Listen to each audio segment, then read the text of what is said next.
Kematian Airul Harahap, santri Pondok Pesantren Raudatul Mujawidin yang terjadi pada November tahun lalu masih jadi misteri.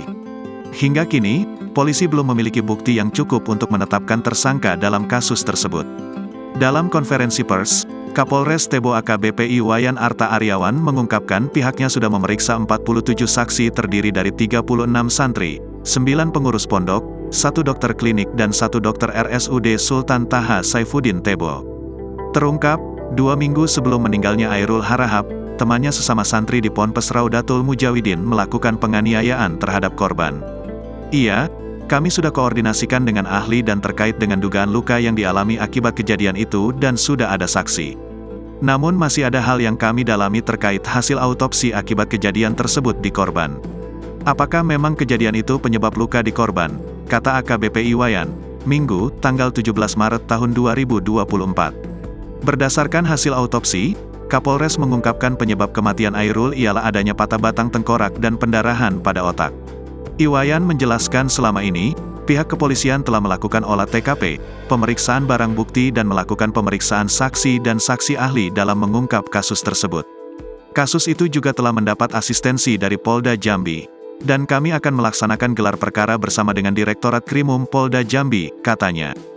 Diberitakan sebelumnya, Airul Harahap ditemukan meninggal pada Selasa, tanggal 14 November tahun 2023, di lantai 3 atau rooftop Asrama An-Nawawi Ponpes Raudatul Mujawidin. Di awal kasus kematian Airul ini disebut akibat tersengat arus listrik. Hal itu ramai beredar karena adanya surat keterangan kematian dari klinik Rimbo Medical Center yang menyebutkan Airul meninggal karena tersengat listrik. Merasa janggal dengan kematian anaknya, Salim Harahap lantas meminta untuk dilakukan visum ulang di RSUD Sultan Taha Saifuddin Tebo. Masih tak puas, akhirnya keluarga meminta agar dilakukan ekshumasi dan autopsi setelah beberapa hari dimakamkan.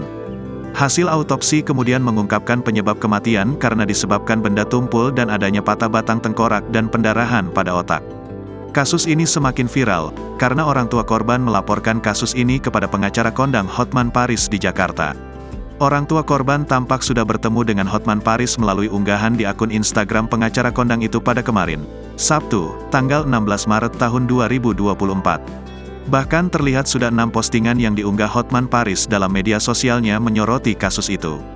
Dalam keterangannya, dia meminta agar Kapolri dan Kadif Propam turun tangan untuk mengungkap kasus itu. Download Tribun X sekarang, menghadirkan lokal menjadi Indonesia.